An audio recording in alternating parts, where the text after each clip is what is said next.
person that I want to introduce, as I said, is Kevin Sink, who you heard from a little bit earlier. And Kevin is the Vice President for Total Quality from TTI.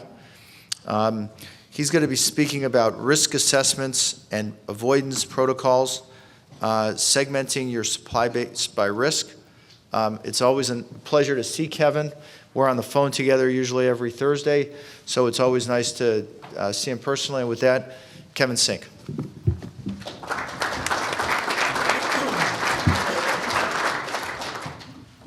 Thank you. I don't know who that guy is, but I'm a lot skinnier than him. At least I think I am. I'm going to speak with you today about risk assessments and avoidance protocols and can we segment our supply base based upon the risk so that we are addressing, as was alluded to earlier, each of our supplier with the appropriate degree of scrutiny. And so we'll talk about today the current state of assessment protocols.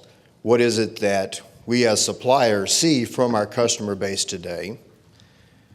Establishing a balance between the supplier assessment and your application assessment.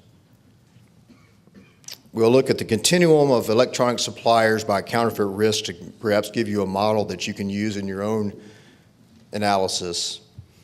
The continuum of applications, and eventually leading to a model that I believe may help you with risk-based counterfeit assessment.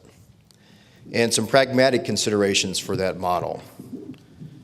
So maybe I'll pursue a thesis on this one day, I don't know. But at least I made it a little more pragmatic as well.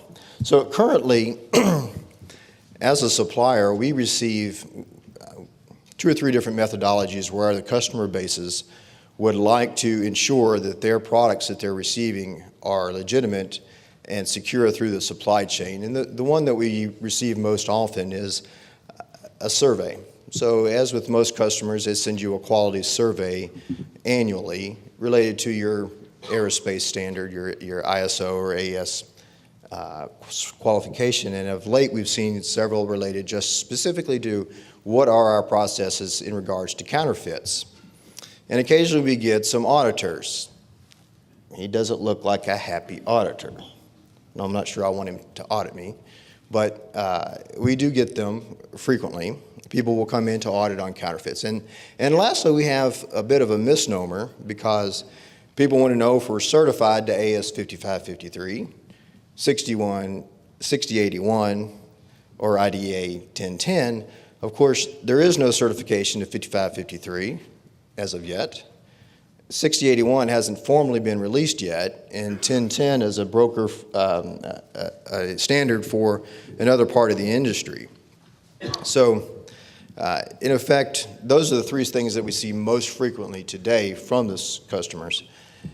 And as you know, if you've ever looked up a supplier on Google Maps or something and you look them up to say, well, I wonder what their facility looks like. Is this a small place or is it a big place?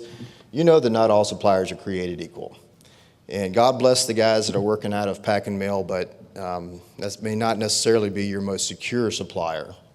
They're trying to make a living, but you also want to make sure that you have some very good processes. And as you look at those suppliers, even the suppliers of the same type, some of them have better equipment or better process controls than others. Now, that's not to mean that you would never use the supplier whose process is on the left. If you have a one-time operation, the setup time alone for this CMC machine on the right would cost considerably more than the product you're trying to get. So there are absolutely reasons why you would use one supplier over another, though their processes might not be as detailed or their product might not be as flashy as another. Those processes have trade-offs in terms of their speed, their cost, setup time for certainly, throughput and yield. And so really you have this question. You can get 3 kinds of service: cheap, good, or fast, and pick any 2. It's kind of the way that works. So you have to think about, what is my application in and of itself? Do I need the same quality component in a singing birthday card that I do in a missile? Well, I don't want to burn down Target if it catches fire, but generally, no. I don't think I need that level of detail for my singing birthday card. If it doesn't work, there's still something written on the birthday card. They'll get my sentiment and probably won't have to hear me singing. And so that takes us to the application assessment. And we begin to look at things like, what is a part in my system, what is it doing? Is this a critical function within my system? How important is this component within my application? And so we begin to look at the AVL, the approved vendor list. Where can I get this product, from whom, and is it flexible? And sometimes it is flexible, sometimes it's inflexible, but the question is it inflexible for a good reason? So we've signed, Deganta showed us a capacitor, and I think about not a capacitor but a resistor, and our product sets are passives, and there are more than one types of material available on 55342 resistors, but they do have slightly different characteristics. I've only run across one application where it really mattered, but that customer did care which one they got. Both of them are to the mill spec. So most of the time, though, I think we find that the AVL is inflexible, not because of a technological reason, but rather an administrative one, especially if it's a contract manufacturer doing the business for you. And the hassle that it gets to go back and forth with the contractor to determine, can I use something else, and then I have to put forth that I, as a contract manufacturer, can't find this part, and that all kinds of things come into play there. So it really comes down to a point as we begin to look at this issues that drive counterfeits cannot be flexible. So I haven't always been a quality vice president or manager. I once was a salesman, and I sold motor start capacitors, among other things. And it was quite frequent when a customer would call me up and ask for a 15,000 microfarad cap. One of those big can caps, looks like something, a can of Coke, or you see it in a refrigerator. And I may or may not have had a 15,000 mic, but I probably did have an 18,000 or a 12,000. And lo and behold, that was almost always acceptable. So it's just a difference in what is the application requiring, and can you accommodate something slightly different, and taking the time to determine that. So finding the right balance is a point of knowing your supplier, what are their capabilities and what are your demands, knowing your application, to help you make a proper decision, weighing all of these risks. So we can evaluate our suppliers on a continuum. We can go to eBay. We have no idea who that guy is, and I need him now, but you know what? It's a birthday card, I can take the risk. Or I may need to have an on-site auditor, maybe even on-site all the time, on a life-threatening type of situation, a life-critical. So we as an industry, use the concept of how critical is the purchase. And that's hard when you as a buyer have, I don't know, a couple hundred recs this week, and they're all part numbers, and you're not exactly sure what they are, but I got to get this part number in. And there's not as many buyers this week as there were last week, so now I got more to do than I did before. And so the economic pressures put upon our companies certainly don't make this any easier. But if we get to the point where we have to decide where in the supply chain do I have to draw the line, I have to consider how important, what is the application that I'm really working on? How critical is it? And then once I receive the product, how easy is it for me to tell if it is good? Who is the supplier, and what is their business model? This comes into play as well. So let me digress here, and I don't want to make any assumption that everybody knows more than they do. I find that sometimes I know how to spell assume. So the event happens, and then I just say an event. In the past, it has been an obsolescence, generally an obsolescence, particularly in the semiconductor market. But not only those events, the tsunami in Japan put a tight supply on, as I mentioned, aluminum electrolytic capacitors. Because frankly, most all the foil for those is made in Japan, whether the capacitor is made there or not. DRAM and memory coming out of Thailand when its floods were in. Both of those are recent natural disaster events that created tight supplies. and opportunities for counterfeiters to come in and provide products. So it's not simply obsolescence, but it's any kind of event that happens. So you'll have this situation where the customer can't get the parts that they want. And what we hope happens in those situations, and knowing if it's a temporary situation, it may not go this way, but if it's a more long-term situation, we hope that we have the opportunity to do a redesign. And we'll employ the work of some specialists in our supplier community to help us find a product that is appropriate for the model, appropriate for the application, and I can still buy this in the future. One of the things that I think our best salespeople in our industry do is help point our customers and our engineers not necessarily towards exactly what is the bare minimum to fit the application, but what is it that the buyer can buy? Does anybody really make that thing? Right? There's a lot of products that are rated for reliability, NPR and S levels, and you may have known these. And if you design an M, frankly, the factories are pumping out R's and S's all day, so you'll be waiting forever to get an M where you can get a better part off the shelf. So these suppliers help us to know these kinds of things, and if we're able to do that, the intended model is able to continue, but I know that's not the case very often, as often as we would like. We end up in a situation where we go to the independent distribution market, the broker, who in many cases are fine companies, and in some cases not. As they begin to scour their network looking for the product for you, their network begins to perhaps impinge upon areas that aren't so legitimate. And at this point, this is when this event happens. Okay? So if we evaluate this continuum of suppliers, we have three basic buckets I want to describe for us. We have the independent distributor, colloquially known as a broker, the authorized distributor, and the original component manufacturer. And that's a term that some people sometimes confuse with original equipment manufacturer, but it's a useful designator for the components themselves.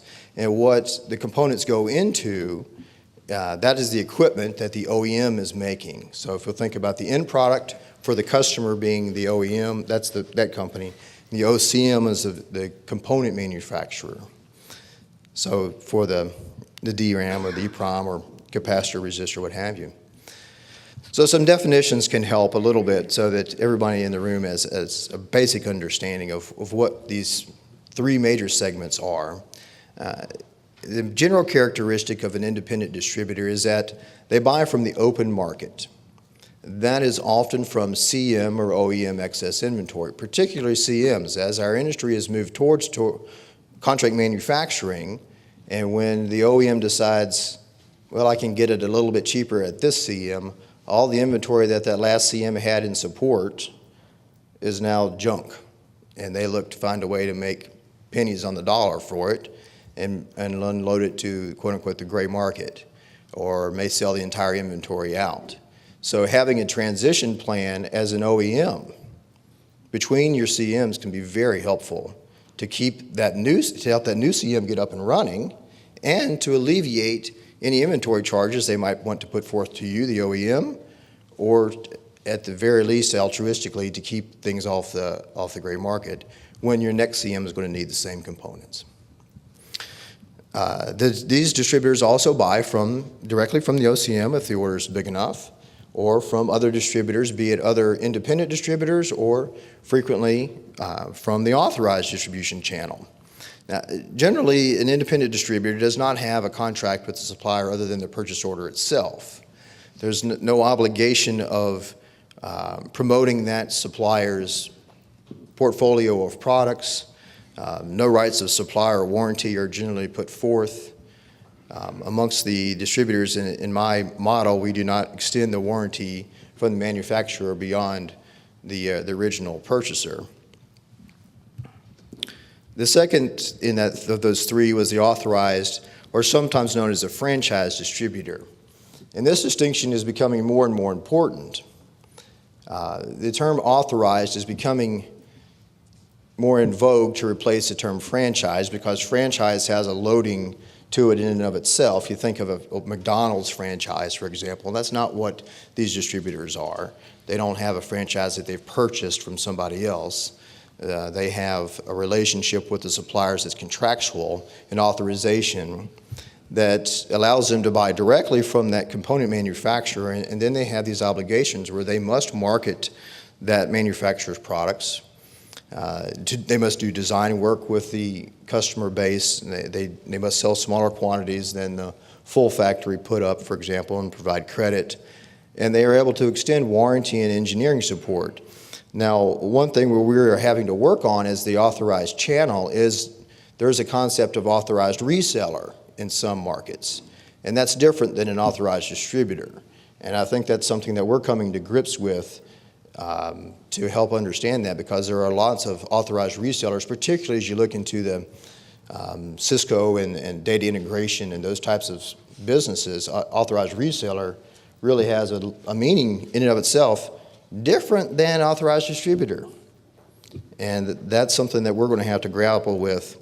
But for all intents and purposes for this, I think if you hear the word authorized distributor or franchise distributor, you can assume that they are one and the same.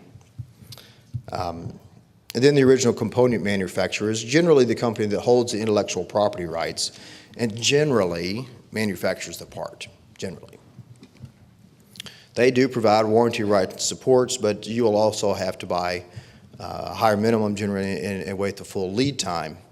Now, what's important to notice is that everybody within this channel can take customer returns back. So you have a return back and forth with the customer base. Both the authorized distributor, in some cases the independent, but not as often, but definitely with the authorized distributor and the original component manufacturer. So some additional perspective here that I might add for your edification. Active devices, and much of what we heard about today in silicon, are the most often counterfeited product, and I say often, that's probably as much as by what's reported or dollar value. The truth is that there are a lot of passives that aren't marked at all, and they're frankly easier to counterfeit. You don't usually have within passives the black topping issues. So many of them are not marked that it's a labeling concern. But if you look at the number of reportings within the ERAI or GuideUp, you'll find a much higher ratio of actives to, frankly, any other product class, be it interconnect or passive components. Within connectors, they generally have more of a history of knockoffs than pure outright counterfeits. You'll find a product that was sole source, and all of a sudden there's somebody else on this board and it looks a lot like yours. It doesn't have your logo on it, but it sure looks a lot like your connector. And that's been a frequent problem as contract manufacturing has moved overseas, and they squeeze and they try to find a way to get something less expensive for components. So that really leads us to the last point in this slide, which is that products that are found in high concentration in a consumer product, as well as used in a military product, are more susceptible to counterfeit. Now, as we find faster and faster devices and smaller devices, we want to be able to use those in our military systems.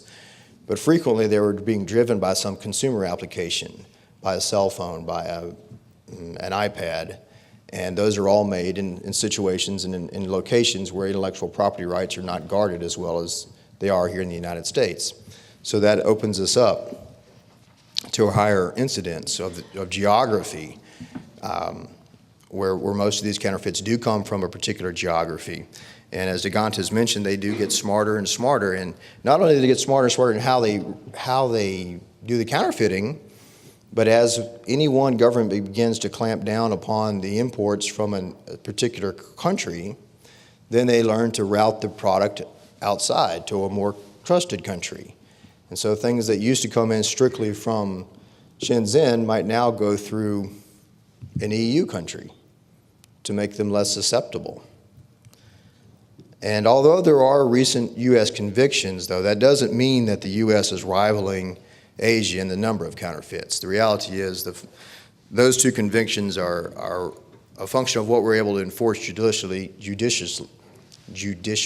easy for me to say. But if you look at the study that was done in 2011 by the GAO, this was a study of electronic interchanges, just putting a part out on an electronic interchange.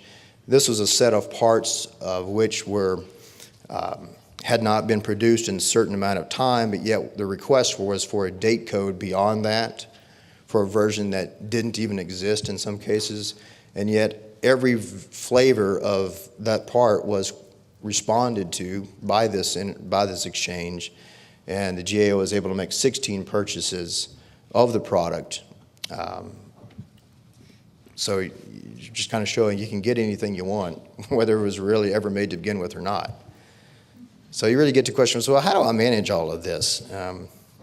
And I put forth that we have to apply some perspective. How risky is the part itself? How risky is the supplier? And come up with a workable scale that would make sense for you. And then if we're able to plot the intersection of these two scales, we may be able to come up with a model within your company that allows you to apply the right amount of counterfeit protection, mitigation, based upon the level of risk for the part and the level of risk for the supplier. So if we think back to this continuum, we have some important questions we have to ask about our supply base. The independent distributor, we have to question, well, where are the parts coming from? Are the parts actually being sourced from the Far East? I'm just being pragmatic here. It's Far East today. Let's say it's another country in the future. Well, we'll switch that in the future. But currently, if they're coming from China, that's a higher risk than if they're coming from in North America, generally. Is the authorized distributor purely authorized distribution? There are a lot of companies that have authorizations, but also have a few other lines that they distribute independently on the side. So not every authorized distributor is a pure authorized distributor. The name brands, the big names that you know, yes. But there's a lot that are smaller, that's still trying to make a living, and they'll have both models. As Phil mentioned, the application 6081 is directed particularly at this. And finally, the OCM, and there is a case, an OCM can private label product, so it appears that it comes from brand X, but actually brand Y makes it for brand X. And if you can understand that, it might take you down a different path of counterfeit mitigation. So as we look at this continuum again, we realize that for the independent distributor, there's really two sections we might want to categorize. The broker whose source of product is, at present anyway, foreign sourced, and the broker whose source of product is North American sourced. Generally, less risky, generally. The authorized distributor, we have to differentiate between the authorized distributor who has independent distribution activities and the authorized distributor who is pure authorized distribution, only distributes those lines and those products and geographies where they have an authorization. And finally, the OCM, because everybody in this channel can take product back, there's only one way you're going to make sure you never, ever possibly get something you didn't expect, and that's to make it yourself. Now, there's a lot of products that don't make sense. You don't have this expertise or skill to make. There's a lot of products that you could buy off the shelf or you could make yourself. So to round that out and to make a full bright green in the model, you would have to look at that as a possible solution. So putting this all together, we have a continuum of the risk levels, general risk levels of suppliers. And you can take your product set, and I like the model that was put forth for the 6071 this morning. That may be a good model as well. But looking at your product itself and creating a scale where you can determine between the criticality at the low end and the high end of the types of products that you have. Is it life critical, or is it merely a quote unquote an extra feature? I mean, nobody makes features that aren't worthwhile, but I can still drive my car even if the radio doesn't work. It makes a more boring drive, but I still get to work. So we can make those distinctions and then begin to apply and combine these two things into a model that as we take the continuum of suppliers and we go with supplier risk, as supplier risk increases, we'll plot that along the y-axis, and along the x-axis, we'll look at the risk level of my product itself, from a basic life extra feature, let's say, up to a life critical feature. And combining these two, we can come up with a grid that looks something like this.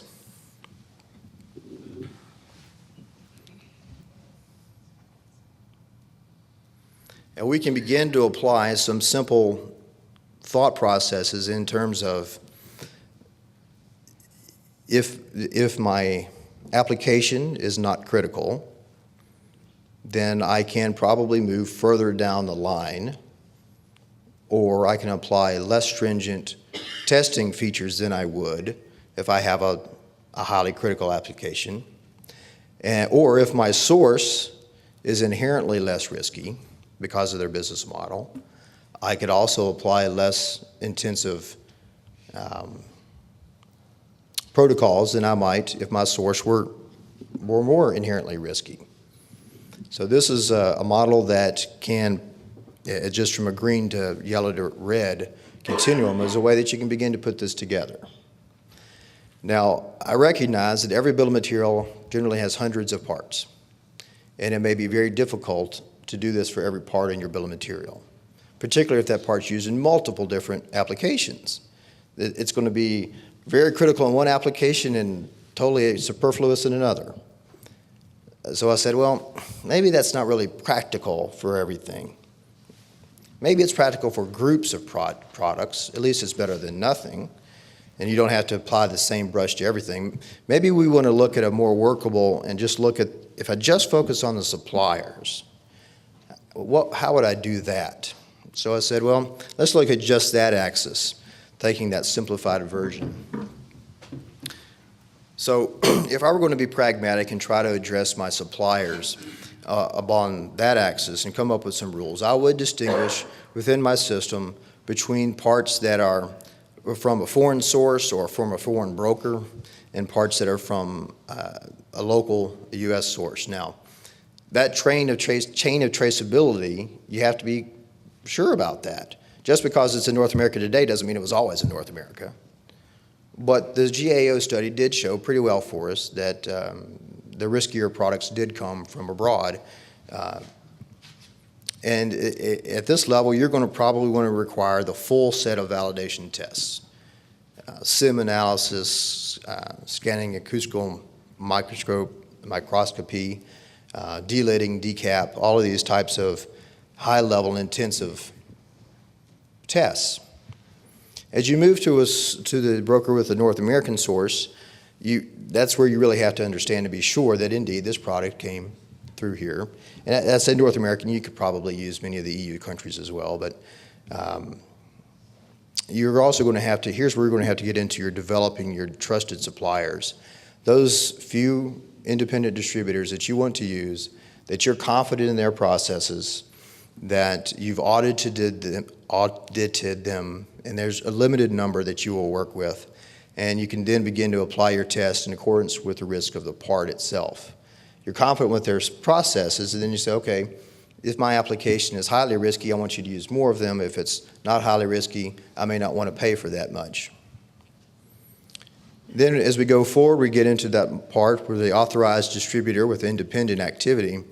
So what you want to do is ensure that this authorized distributor, when they're doing their authorized distribution, is procuring only from the authorized channel.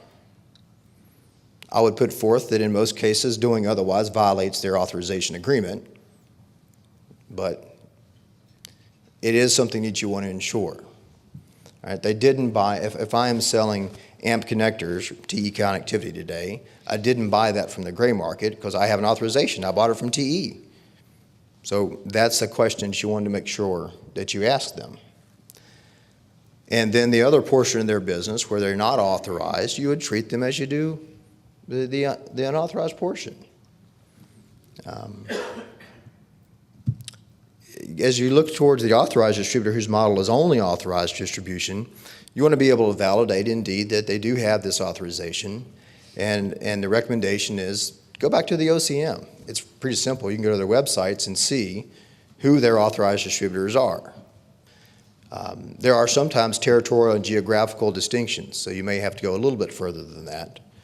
But by and large, you can go to the OCM website and be fairly sure that this is indeed an authorized distributor. Unfortunately, some smaller companies may put every logo they can grab off of Google on their website just to get your interest, but they're not going to be authorized for all of those. So go back to the OCM. Go back to their website.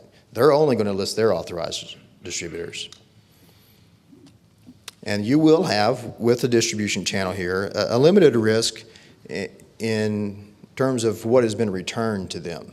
They have a responsibility, we have a responsibility to ensure that the product that comes back in to us through the back door because of being doing a convenience for the customer is indeed legitimate. We sold it. It was a good product. Taking that a step forward, if you were to purchase directly from the OCM, do recognize that they have that same privilege with some of their large customers as well. And you want to ensure that they're able to ensure that what they might take back in an exchange is indeed what they sent out to begin with. Your ability to do it yourself comes down to a consideration of expertise and capability or make or buy decisions for sure, but that's one way, I guess, to be foolproof in this terms. If you make it yourself, you can really control all the processes. So a simplified version here, instead of looking at just, I do like the matrix approach. I think it is a good way to do it, but I also recognize that it may not be pragmatic in every situation. So by looking at your supply base as a continuum and applying different levels of requirements from the different major segments within that, you can have a workable solution. And if you want to get even more granular or more simplistic, if you will apply a different policy to the independent distribution channel than you do to the authorized distribution channel, that alone would get you a long way and save your auditors time and ensure you're using your resources as wisely as possible. So the practical requirements then for independent distribution, you want to ensure that you have the traceability disclosure and the testing capabilities are sufficient for what you need, and their processes are conforming to the standards, such as 6081 or the test standard that's coming forth. The authorized distributor, be able to distribute, validate their authorization with the OCM if you have a concern. We have had some, I will say we have had some customers who have asked us to provide a letter from the manufacturer saying that I'm authorized every time I quote a part. It's easier as counterfeiting to be done. Be comfortable with the return inspection processes both through the authorized distributor and the OCM. And with that, that is all that I have this morning.